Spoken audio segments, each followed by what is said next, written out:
témoin RMC. Avec Eric Dimeco, notre consultant foot RMC. Bonjour Eric. Bonjour. Bon Eric, ça y est, c'est demain. C'est demain France-Maroc, demi-finale donc de la Coupe du Monde. Les Bleus sont de retour à l'entraînement depuis hier au Qatar.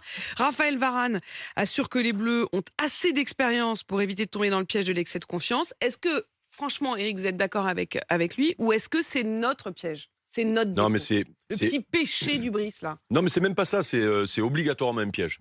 Obligatoirement, parce qu'on peut tomber dans un match qui nous plaît pas, c'est-à-dire avec une équipe qui va défendre et des Français qui vont peut-être penser que ça va passer quoi qu'il arrive et qui vont être peut-être un petit peu moins dans le combat qu'ils l'ont été contre l'Angleterre.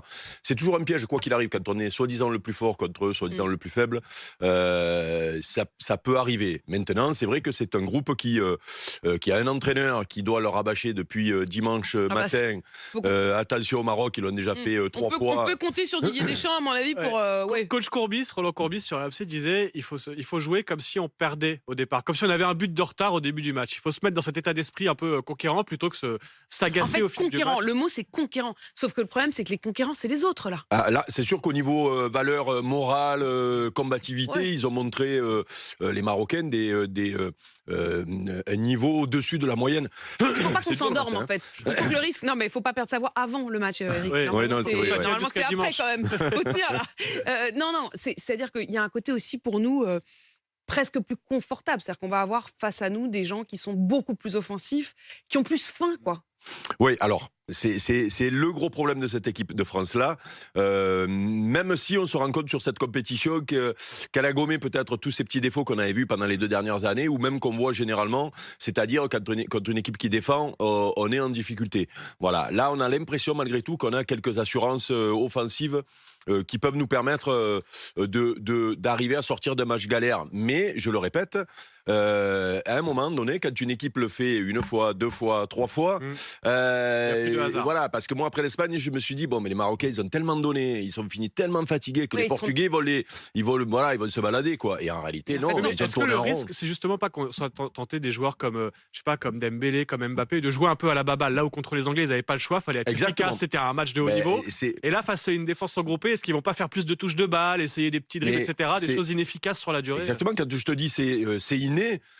C'est ce qui s'est passé pour Mbappé, notamment contre l'Angleterre. Ouais. Depuis le début de la compétition, c'est la première fois qu'on le voit jouer aussi simple. Parce qu'il y a des fois, il forçait un peu.